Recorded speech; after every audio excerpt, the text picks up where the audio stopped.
our guest this week is my man Zachary Johnson. Okay. And Zach, I've known Zach since I was 5 years old. Okay. He was in first grade. I was walking into kindergarten. Okay. My grandma was principal at our elementary school. So we had this his mom and dad used to get their hair done at my mom's salon type. Okay. So I'm going to give you a little preface this because this business to me has always been something to where why do you recruit? Why do you build? And I've always built because I wanted to see other people win, especially the people who I love. So go back to that recruiting piece. There was no stone that was ever left unturned of people who I really believed deserved a change. All right. So I talked to Zach when we first started. Okay. When we first started, he had a different, he'll talk about his path. Okay. Because I think it's very pertinent as you're building your business to know, dude, when's time? Timing. And some of you guys are probably like, I don't really want to talk to my friend because what if it doesn't work out? And then will we still be friends? I'm like, yeah, why wouldn't we be friends, dude? That would be the weirdest thing ever if I presented an opportunity, you did not want to do it, and then we became not friends. That would be odd. Okay. But his background is in sports, personal training, and entrepreneurship as of recently with personal training. All right. That's really helped him transition into this. But Zach, coming into this business, and when did you sell your first policy? Like the first week of September. First week of September. Okay. If and what's the biggest week in deposits that you've had? In deposits, I would Yeah. say it was like the first week of October, I believe, because at the end I caught fire on September, and a lot of it was coming through in October, and it was around 7, 8 thousand in Seven, deposits. $8,000. Okay. Now, if I would have told you, Zach, shoot, mid-August, right? Just got done with the class, get a license, that, hey, dude, you'll be making 8 grand in a week here real soon. How how much would you have believed me? I probably wouldn't have believed you, to be honest with you. I'd have been like, yeah, okay, I'd have been like, Okay. I would have said it sounds good, but knowing that, you ain't ever steered me wrong, and I've seen what you've done, and I followed closely and stuff. I would know that it was believable if I was to just, do the certain steps that everybody preaches and tells you to do. People do it, and there's ways to do it, and you guys teach certain steps for a reason. So that piece of I probably wouldn't have believed you, right? But we have some type of relationship. I want to speak to everybody on here who doesn't have a relationship with folks. If somebody who I've known since I was 5 doesn't believe me when I say, hey, it doesn't mean he doesn't believe me because he thinks I'm lying. It's just, dude, it's a place that he's never been. Fair to say, Zach? Yeah. It's just I've never been there. And it just sounds, imagine the folks that you guys just hired off of Indeed or off of Facebook or off of something like that. Why should they be over the top in belief? Right. So, Zach, with that, how did you, knowing that, oh man, I don't really know if that's real or not. What was what was your track? All right, let's get into your track and finding this insurance because it's timing. All right, it wasn't like you didn't know. All right, so what was that track like, professional experience for you, and then let's get into the vet leads and sales and things like that. But give us 5-7 minutes of where you were and how we got here. Make Well, sense? I remember like it was yesterday when you started doing insurance, and I was in my room, and you was like, "Yo, I want you to talk to somebody real quick." And I was like, "Who you want me to talk to?" He's like, "Oh, it's my mentor. It's this guy named Sean. Like he's cool. Like just like hear him out or whatever." This was like 13, 14 years ago. And so you called me, and like I was talking to this guy on the phone, and I was like, "This guy's talking fast." Like, and I was trying to like understand what he was saying, and it sounded good, but like I was looking at what I wanted to do, and it was playing basketball. I was about to go like I was going to Long Beach State, and I was like, really I was doing my acting too, like acting, modeling, and fitness. And I was just like, sounds good. But, he was like, you guys were like, I need you to fly out to Miami or fly out wherever the convention was this week. Like, you'll find the money if you really want to do it. And I was like, so I heard it, and I respected it, but I was like, it just wasn't like the right time. So, we've always had a relationship. So, I could always like talk to you and see you growing within your company. But at the same time, I was growing within like my training, and I was working at like a corporate gym, and it was kind of cool or whatever, but I was there for like 6 years, and I was kind of like, I had reached like the mountaintop of training. I had reached the highest tier and the most money I was going to make personal training at Equinox. And I was like, kind of felt like I was stuck there. And I was like, well, what am I gonna do? Like, this is the mountaintop. And I randomly had this guy at work talk to me, and I saw like a vision of my life 20 years from now if I was to stay there. And he was telling me how much I reminded him of himself when he was my age, and he was still a trainer at Equinox. And I was like, oh no, I can't allow this like to be my path. Like there has to be something out there different. And I was already leaning towards like creating my own training business and like venturing off and opening up my own training studio. And so once I did that, I took like a leap of faith. I saw I was able to run a business, and I was able to get all my clients to go with me. And I was building rapport with clients, and word of mouth, I was getting new clients, and I was successfully running a training business for like 4 to 5 years. That kind of gave me like the worth all to be like, you know what, I think I could take this field and move it over to do something else in entrepreneurship, because it taught me how to be like prompt. It taught me how to set my calendar, hit certain goals, and know how much I had coming in, how much I was spending, like do my books. And I was like, I think a lot of this will translate into something else. I got tired of like training people and, waking up and moving all these heavy ass weights around. And I was like, and then I had some family things going on, and I was like, I don't really want to be stuck here working like in a training space. I want to be able to like travel to NorCal and see my mom who's not doing too well with her health, and be able to still make money and not have to like take any time off. So to me, it would like seeing that like, okay, like I could do this from anywhere. All I need is a phone and a computer. And the faster that I learned the skill, the faster I could make money, the faster I could go visit and hang out with my mom while she's still, here on this earth. Mm, mm. The why. See, when we're recruiting, right, the why for us is one thing, but the why for the recruit is another thing. Okay. And that timing, right? Although you could have been gun ho, right? All things being hindsight's 2020, right? You look back and go, was I ready? You know what I'm saying? And I look back to things in my life to where I wanted things to happen faster, right?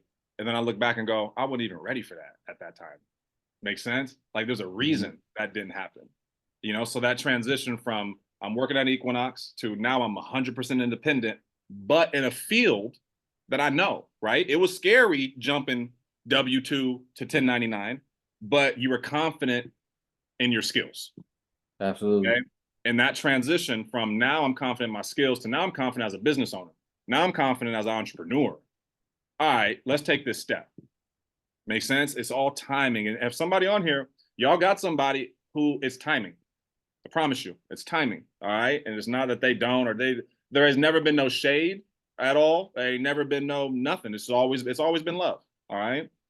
So you talked about that translating those skills, right, from training, entrepreneurship to this. Did you see those parallels right off the rip, or was that something that started to come as you started this? I mean, I kind of seen it from day one, because when I became a trainer, although I worked out with myself, I've never trained anybody a day in my life. And it kind of goes with like trying to sell insurance for the first time. There's my first couple of my clients, their back still may be messed up. You know what I mean? I put people through some exercises, had them lifting too much weight, throwing up, being like, oops. But I learned, and the same thing with like getting on the phones for the first couple of times and trying to sell insurance. I definitely messed up. But to me, like I feel as though like if you trust the path, the process, and the faster you fail, the quicker you can succeed. So you kind of have to go through those speed bumps in order to like actually be good at something. What were some of those speed bumps that you can identify that you would kind of have that why in the road, right? Like I could Mm. I could stick to it, right? Or I could You know, I could feel, because be clear, everybody on here, we have the same thoughts within reason. You know what I mean? So how did you find yourself being able to, all right, I'm going to continue to stick to it versus I'm going to let my thoughts get the best of me? Because I think about like everything that I've ever done in life, I never was good at it the first time that I did. And I think about like the first time I picked up a basketball and shot it, I'm pretty sure it didn't go in. I can't remember. You know what I mean? The first time I tried Hey, to act, if LeBron was telling it, it would have went in from half court, but that's another right? thing. You, But you it's all know, good. Look, I think of the first time that like somebody handed me a script and said like try to act, because you know a lot of people watch it on TV and think that they can do it, and then you get a script handed to you and you go into a room with 5 to 10 people and they say, all right, perform this, and you're like, oh, I was terrible, you know. So I just knew that eventually, even like with training and not knowing how to train people, that eventually if I keep working on that skill set, you know, and allocating a certain amount of time to it, you can only get better at something. It's like with intention. So if you set certain time and you actually like work on your skill set daily and put time away to work on it, like you can only get better. You're not going to get worse at like dialing if you keep calling people and you work out your script and you start getting objections, because you're only going to hear so many of the same objections so many times before you're like, okay, the next time somebody tells me, can I just call them later? I'm going to know what I need to say because I didn't heard it the last 5 times somebody called me. how are you practicing? How do you practice the script? Okay, do you see any parallels from acting to this, as in your I kind of training? feel Yeah, like you got to get in front of people. Like you could practice an acting script by yourself the whole time, but then as soon as you say it out loud to somebody else, it's not gonna sound right because you was practicing in your head the same time. So you don't know what you sound like. So the only way you can get better at something, like especially like with telesales and being on the phone, is actually like dialing people and like it's nerve wracking. Like half the time I was like, oh, I don't really want to do this. Like my first 2 weeks because of people hanging up or saying they didn't fill this out or like dealing with objections. But I just knew like eventually once there was going to be like a threshold, like a mark that I was going to push through, and I just wanted to get to that mark as fast as I could. There is a did you ever have a I guess a block of like, can I do this?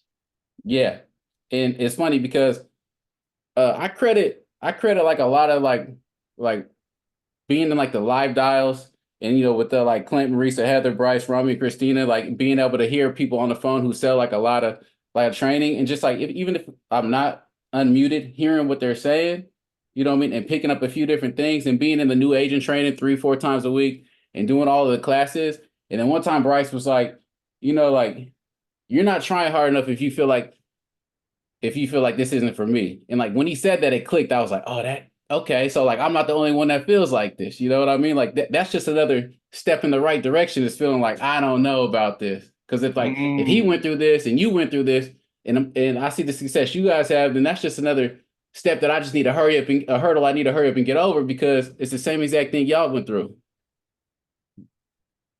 You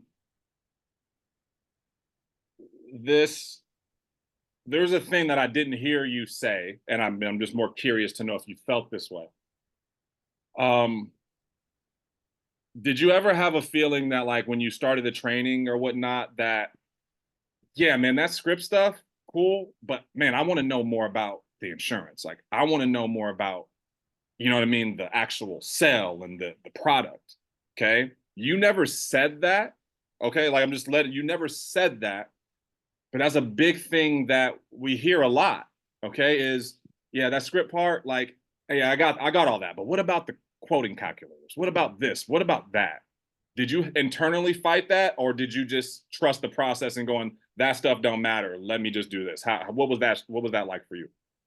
To me, I never really thought about the products. I'll be honest with you because I knew Okay. that like if I couldn't keep somebody on the phone for 5, 10 seconds, the products weren't really gonna matter. Like maybe I should have looked at the pages a little more and did like the online quote tools and all that stuff. Because when I got to it in the script with somebody, I was kind of like, oh shit, I never actually like, they told me to look at this, but Dom, I need you to go into a breakout room and I need to share my screen. But like that's another thing about being in live dials and having like a supporting cast with you is like I was able to do that. Like you walked me through like one of my first sales. Heather helped me, and like just being able to like have the confidence by like doing those reps early, you know, like with the leads you gave me, like it really helps when you finally start to get to like the newer stuff. You talk about the support, right? Like we focused on the script, and that's the thing about live dials, right? It's like if you're not on live, it's hard to take the direction because you're going to feel like there's so many holes that are there.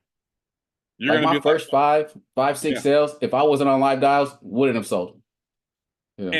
And let's put a pin right there because this is the piece, right? Because we want to teach people how to use Zoom, right? Because there's somebody on here going, man, I hop on Zoom, I don't really know how to do it. There's people talking, and you know what I mean. Like, how do you do it, right? Like, when's a good time to unmute? How do you unmute? What do you do if Jesse's talking or somebody? How did you get the help, Zach, that you needed? Well, when I first started doing it, I was all over the place. It was hard to hear what people were saying. Felt like you were screaming in my ear. And that's another thing. I felt like you got to be good with like constructive criticism. You can't like get in your feelings about certain things or how like people are talking to you. It's like, don't worry about how they're saying it. Just take the information. You know what I mean? That's the most important thing. But I didn't have my like headpiece in, so it's coming through my speaker, you know, and I got them on the phone and they're like, who's that in the background? Like, and I'm like, you know, I'm all over the place. Like, you're like, bro, you need to have a headphone in. You need to have a headphone in, you know? And like, what I was able to relate to is like, think about being like the quarterback in the huddle and you're getting to play from the sideline. And I was like, and that like, you know, being in sports, I was like, oh, okay, I get it, you know? And then you also were telling me like, yo, Rami sells this much per month. Heather sells this much. If you hear them doing just talk over them. Like, you know what I mean? Like, we'll mute them out because like you're new. Well, they want to help you. So like, you know, it's always scary to unmute because you feel like people are going to judge you. But then when you really start to like understand it's a support group, kind of like acting class. Like acting class is where you're allowed to let your emotions flow and you're allowed to like Mm-hmm. unapologetically be yourself. You know what I mean? Where it's like a judgment free zone. And I feel the same way about like the Zooms. Like everybody wants to see you succeed. You know, that's why even now, like every time I'm selling, I like to just have it on. I don't unmute as much as I was, but like just being in there, like you learn so much even by just having being muted because you hear people talk or you hear what they messed up on. Like, oh, you didn't ask the height and weight, and now you're doing the application, and you got like you writing this lady at IUL, and she's 5'4", 270. Like, oops, you know. And sometimes you could take other people's oopses and make them not Yeah. yours. Exactly. So I learned a lot from that because you know we've all been there, and I think one of the big things about like being new is like once you learn something, like don't have to learn that same thing 3, 4 times. Like learn from it that first time, and then don't let it happen again. Because my first couple of weeks, I'm pretty much sure it cost myself like $7,000 trying to sell something that I knew they couldn't qualify for. And then like you know you guys gave me like a new route on that, and I had that same exact thing happen to me a few weeks later, and I closed it, and I was like, oh, okay. Huge. All right, let's talk about the actual in the mode of you said don't worry about how they're saying it. Just take the information and use it, okay? In those moments, right? Because there's a lot of you're on the phone with a stranger, okay? You're in a new it's a new thing. Shit, you just spent 500-600 bucks on leads. Like there's a lot of stuff going in there to go that can't allow you to be offended or be coached, right? Like it's Right. just like you got to choose. It makes sense. And I remember Sean. I used to be like, dude. Like, I remember one time he told me to turn around, and go to the house, go back to the house. I said, "What you mean, go turn around and go back to the house?" Right? And I didn't say that. I just said it in my mind, right? But I went back, right? Because I wanted what he had. What he said to me, I was like, dude, this is stupid. Like, what? Dude, went back to the house, said what he told me to say. He was like, yo, tell the guy you apologize for not helping him out, right? You talked to your mentor, you got something for him. I did that, helped the guy out. See, it was my level of like, it was me getting in the way, not necessarily what he told me to do. Makes sense? So talk to like what is that like, man? Like you got the earbud in. So talk to people about what that looks like. Your earbud in, how that looks. How do you pay attention to what matters and not the client, right? Because it's hard not to listen to the client. Fair? Fair. Why is it important? You know what I mean? Like, walk us through it because I think you figured it out, right? Because Uh-huh. you just have. I think now you're listening more to the earpiece than you are them. How did Yeah. that change? And tell us why. Well, you start to realize clients want to be led, but they also love to talk because a lot of these people are older and they're at home and they haven't spoke to anybody all day long, and like they're happy to talk to you on the phone, but they're really not talking about nothing. So you start to learn that like certain times they want to just give you the back history of why they're taking this medication, this story, and why they shouldn't be taking it. All right, you found out, that they're taking it, so nothing else really matters. It's on the list, right? But they're going to explain to you why they're taking it. It's like, okay, let them explain that and dial in because the So rest of the information is not necessary. this is big. All right. So you guys, if you're on live, right, and your client is telling you, oh, I take this med and this med and this med, and then Jesse's in your ear telling you something, everything that they're saying right now is totally irrelevant. But we're going to let them talk because I need to coach you on what to say next. This is so big. But if you're trying to listen to them and I'm trying to coach, now you're frustrated and you don't make a sale because you're so concerned about the client. Oh my God, what about the client? What if they relax, Tonto? I know what the client's doing. Remember, I've gone down this road before. I know exactly what the client's about to say. I know what they're thinking. I know what color underwear the client got on right now. Okay? But if you don't trust that the people you're working with absolutely know that, you're going to be frustrated, you're going to hate live dials, and you're not going to make sales. That's just the truth. I don't know of another way, right? And that's not like we're all in an office together to where I could be like, say this. Dude, this is what we got. So we got to make the best of it. And I promise you, when you just start putting yourself out there, the more you do it, the less fearful it is. Now Zach is just like, yo, I'm unmuted, doing this thing. And like, there was one appointment, Zach, that there was one, and I want to identify, maybe it was a couple weeks ago. You were on with the client, you had it, right? But there was one piece of the appointment that it was a woman, right? And she was with you, right? It wasn't like she wasn't trusting you, but she was about to say like, nah, what, would you remember that little Yeah, impasse? yeah, that was the one when you told me just FaceTime her right now. That one? Boom, okay, Yeah, there we yeah, go. Okay, yeah. so Uh-huh. we're on there. She's over there. What'd she say to you? Can you call me back later? Or, Yeah, I just when we want to started look getting to over some banking and things. information, She said, oh, she I said got, she had a meeting. She said she had another person coming to the house in a couple days. correct. She goes, I got Uh-huh. another person coming over to the house. I say, Zach, she got an iPhone? He go, yeah. I go, FaceTime her right now. I said, don't ask her, just do it. She pick up. Well, you ain't gonna say no. You get him on FaceTime, right? Get him on FaceTime. You see a smile? I'm here, baby. I'm here. It's really me. Yeah. That's basically what he said. It's me. She go, all right, $300 a month later. Bow. But if you aren't on live, you don't get that. And it's not like, oh my God, it's not, no, it's not nothing to do with me. It's he put himself out there. Everybody else's reason is, I don't want to be judged. I don't want people to think I can't do this. I don't want people to do that. But he puts himself out there and boom, learns how to FaceTime, closes the deal, makes $3 grand. We can all do this. I know we can. And with all these breakout rooms and leaders that we have, the list that he just named, you just listed off 6 people that don't even work with you that have helped you. Like, this is big stuff, So, but this is great, dude. Anything that you want to share as it pertains to your vet leads? Oh, actually, and you've been working leads. What leads have you been working actually? I've been working a lot of vet leads. A lot of vet leads. Okay. Yeah. Why? How did that come about? How did you start to get into that? Well, my dad was in the Air Force and then he was in the Army. My grandfather was in the Army. My mom's a military brat. And Okay. I grew up next to Travis Air Force Base. So I have stories that my dad told me. So when I'm talking to like men who were overseas, I bring up this little story about how none of them ever want to come back when it's time to come back, and they all get why. So we all just have like a little laugh at that, and then I'll go right back into the script. So I'm able to build like a lot of relatability with them, and then and having it just flow really nice. Isn't that something? If anybody on here goes, hey man, I got family who's military. Wouldn't it be great to just hop in to vet leads, because like now you have that relatability the same that Zach has. And people just want to buy from people who they relate to. Makes sense. If there was a lead out there with all like college baseball players, bro, I'd buy all of those. I don't care how much they were.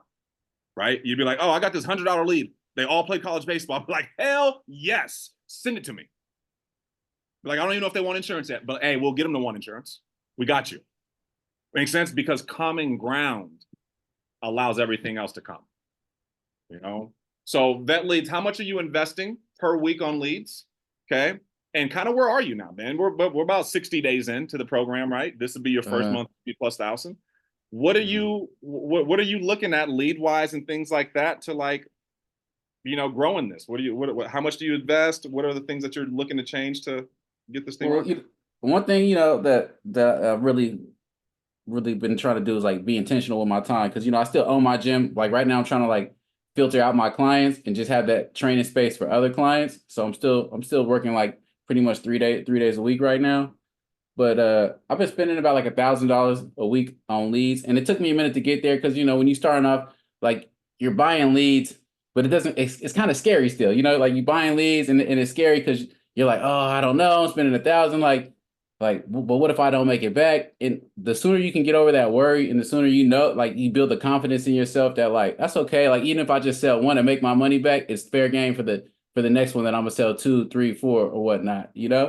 And I feel like, to step back a little bit, like to go back to like the script, it's like those first 2 paragraphs. It was like I felt like everything changed once I didn't have to look at the script for the first 2 paragraphs. Like once I was able to speak on the phone and talk to people and have those first 2 memorized, everything came out like it didn't come out like I was reading, and it came out smooth, and it kept people on the phone longer. Like because I think I bought like the expensive leads too early, and I was like, because like I bought like I bought some more, didn't sell nothing. I was like, let me go back, let me buy the 100, like the 75 for 150, and let me just practice. Like even if I don't sell nothing, it's gonna help my verbiage to get out. It's gonna help me like hash out these little conflicts that I'm having, objections. And then I ended up selling like 2 to 3 off of the old leads, and I was like, okay, I'm ready to move back. And then once I moved back into the more expensive ones, I took that confidence from being able to sell 2 to 3 off of the 75 for 150. And then I just been running with that ever since. And, once I bought like a 30 vet leads, and I sold 8, or I wrote 8 apps off of that. Bro, this is the track is huge, right? So you start off age leads, getting your reps in, right? Now it's like, all right, cool, let me get some new ones. And then you realize, oh shoot, there's some stuff that I still need to work on. I went back to hitting off the tee. You had a choice to make. You had a choice. This is big. This is a choice that all of us on this training, we've been there. You can either say, this shit ain't for me. These leads ain't good. It could be everything but you. At that point in time, you spent the money, right? You have all the right in the world to have an opinion on anything, but you take the route of, all right, let me just get some other leads. And you didn't call me up and go, Dom, these leads didn't work. I'm about to buy these other leads because I'm scared of the new ones. He didn't do none of that. You just said, all right, cool, I'm gonna do that. I saw what was happening, right? And I was like, all right, cool. But I saw the confidence growing in there. You're like, dude, if I know there's 2 or 3 in here. And I'm like, dude, it's the same with your other ones, but you don't have that confidence yet with 30 leads to say that. You got confidence with 100 leads to say that. But with 30, something triggers inside of you of, oh shit, I gotta make sense. 30 for 700 versus 75 for 150 hits a little different when it comes to your emotions. Okay, but you checked yourself and said, all right, I'm gonna work on the script and then get back to it. Because be clear, 75-cent $2 leads all the time is gonna be, there's no way you can be part-time doing this. It's just, you don't have that type of time. And I tell everybody else, use age leads, use age leads to parlay into new leads. Right. I'm a firm believer, like, yo, my agency runs nothing but old leads. All right, keep killing it, dude. But I love new leads. But I love new leads when you actually know how to get the presentations. Because that's the difference. It's not the closing the new leads, it's getting the presentations. And if you aren't getting the presentations, it's typically that first 2 paragraphs, right? Yeah. It's the first 2 paragraphs. It's the stuff. Now, what stuff? Let's take this last 8 minutes and give them some objections or things that folks are saying to you and how you keep them on the phone now that you know the script. Make sense? So Well, let's role play a little bit. I'm gonna throw well, some one of stuff the, at you. well, one of the main things was before we go to like role play was just Yeah. like was not looking at it because now that I wasn't like looking at the script, I was able to actually listen to what they were saying. Yeah. Because beforehand I'm looking at the script and I'm reading it and then they're giving me an objection. I'm not really hearing it. I hear it, but that downtime, that little pause in between speaking gives the client like, he doesn't know what he's talking about. Like, let me get off the phone. And then it's a downfall from there. So big. So big. All right. I'm gonna throw some at you. All right. We'll just keep it vet leads. All right. Ring ring. Hello? Hey Dom. Yeah, this is Dom. Who's this? Hey Dom, this is Zach. I'm just getting back to you about that request that you had submitted for the discount life insurance quotes for veterans. I'm the underwriter just assigned to help you with your eligibility and approval stuff. Yeah, can you call me back later, man? I'm a little busy right now. Great, that's not a problem. That's the exact reason why I called. It's only going to take about 10 to 15 minutes. So if you could just grab a pen and paper, we can go ahead and knock this out real quick. Okay, let's stop there. What would you have done initially? What's the opposite of that to do? Oh yeah, not a problem. What's the latest you'll be home this afternoon or this evening? On the first go. See, the Yeah, problem see, is there's no problem with booking the appointment, y'all. It's are we taking it the first time they say something? And that's where you right. were, right? The first time they'd be like, oh, I'm busy. All right, cool. What time works best for you? Now Yeah, you got and then that you get a stack of bunch of leads. appointments and nobody picks up. Boom. So I Okay. realized Now that like you you got to may tell say, me. hey, it only takes 10 minutes. And then Uh-huh. I still may say, yeah, man, but like, hey, dude, I'm at work right now. I can't do it. Yeah. Now you schedule it. Hmm. Okay. So, but But it's that first one. Let's do another one. All right. Ring and ring. and the thing about that, hold on real quick. And the Yeah. thing about that is a lot of times when clients will tell you that, right? And they'll be like, oh, I can't do it right now. And you'll say it only takes 10 to 15 minutes. You and that client 30 minutes later will laugh at the fact that you said it only take 10 to 15 minutes right before you finish selling them some insurance. Facts. Because by Dude, the, I by the have time you get that far down, they actually liked you. Your likability went up and they're sticking on the phone with you. I had one, what's today? On Friday. He texted me the day before, said this is only gonna be 15 minutes, right? I said yes. He texted me right before the appointment. 15 minutes, right? I go, yes. We get on the phone. It's 42 minutes in the application. Okay. And it's just, dude, people are gonna say what people say, but you got to know that, hey, this is important, right? And I know what I'm doing. I know what I'm doing. I know I know I'm supposed to be doing this. All right. Let's do another one. All right. Ring ring. Hello? Hey, Dom. Yeah. Dom, this is Zach. I'm just getting back to you about that request that you submitted for the discount life insurance quotes for veterans. I'm the underwriter assigned to help you with your eligibility and approval stuff. Oh yeah, man. I already got it, man. I already got it. And this is this through the VA? Awesome, Dom. That's the exact reason why I'm giving you a call. Did you just get that or have you had that for a while? Nah, man, I just got it. Somebody called me from the same thing you calling me about. They called me last week. I already got it. Already got it taken care of. Great. Go ahead and grab that policy and bring it out. Let me know what you got so we can make sure that you have the thing that you actually need. Okay. Just to make sure you get in the best rate possible. My job is just make sure that whoever sold that to you actually got you the best rate possible.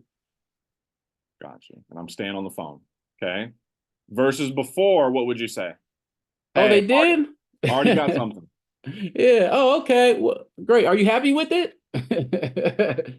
Yeah. Okay. You notice how he gave action. So I want everybody to hear this. Action. Hey, go grab that. Action. Not, well, who's it with? Terrible question. Terrible question. Okay.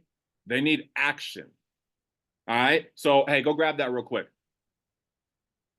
Things like that are going to get people to move. All right. When you start asking them, how much is it? Who, what carrier? Things like initially. Now I'm going to get there. Right. But initially, it's action. Okay. Zach, is there any other big objections at that beginning? So I didn't do it. I didn't fill that out. They say that to you?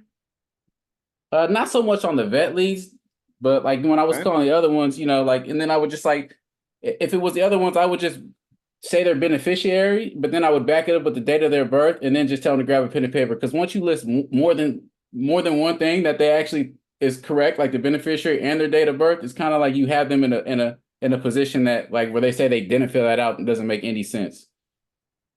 So it's like, don't even, I didn't remember doing that. Yeah, it has your date of birth here as 12/12/64 and your honorable discharge, right? Oh yeah. Hmm. Yeah. Got it. Okay. What's some initial questions that you ask vets when you get on the phone with them? Well, I'll build like a little rapport first. I'll ask them like which branch that they served in, and Okay. then I'll thank them for their service. Then I'll ask them if they're married. If they say they're married, I usually ask them how long, and usually they'll tell me something like 23, 24 years, and I'll be like, you know, how'd you get there? Like, can you tell? I'm not even married, but I'm like, can you tell a newlywed how I can make it to 23 years? You know what I mean? Just to get like a little something out of there, and then usually we'll talk about like I'll tell them how my parents met at Travis Air Force Base at the nightclub they used to have out there. And that gets like the older people all remember that club they had on Travis Air Force Base, Oh, you know? And so then once I get a little bit of that out there, that's when I go right back into the script because I feel like, I broke their wall down a little bit. the key is getting back to the script. Yeah. Okay. I remember I would get off of some stuff, and I'm still learning today, man. Like I'll be talking about something, be like, yo, I was talking about that for way too long, right? And it's hard to get back on, you know what I mean? But having that script there allows you to, keep that base. Um, let me see here. Well, shoot, man, you crushed it tonight, man. You crushed it. Anything in closing? Anything in closing you want to share with everybody on here, man? There's I shoot, would just say 74. mostly for like new agents, just the faster you can like get through those hurdles of the first 2 weeks and become more confident in what you're saying in the script work. Get on live dials. Like Family First Life has been a blessing. Like it's a huge support system from the YouTube videos to, being able to call you, Bryce, and everybody else that I mentioned earlier in the Zooms. It's like a real big support system. And like it's possible. Anybody can like really much do it as long as you put the work in. Like once you put that work in and you're gonna deal with objections at first. And once you get past your first objection, you're gonna gain the confidence that whatever somebody says is just BS and you can move past it. And then once you start making a couple of sales, it's like a snowball effect. I would also say like don't take too much time off in between days that you're working just because you made a couple of sales. Like keep the ball rolling and pick up as much momentum as you can. So Momentum. I'm looking forward to becoming like full time within like the next year and just seeing what I could really like parlay it into. So that's about it. It's big stuff, dude. Hey, well, I'm proud of you, bro. I look forward to really building this thing with you. All right. And you said something the other day. You said we just getting started, and then you corrected yourself and said, "Well, I'm just getting started." And I said, "No, no, no, no, no. We just getting started." And that's the Right, truth. right. Makes sense. And that is the absolute truth. And we're about to light some things up, dude, and help a ton of people. And you'll be leading and teaching people to do what you're doing. Big stuff. So thanks again for everybody for having us. All right. And this recording will get out to everybody. Thanks again, Zach. Peace out. Appreciate y'all.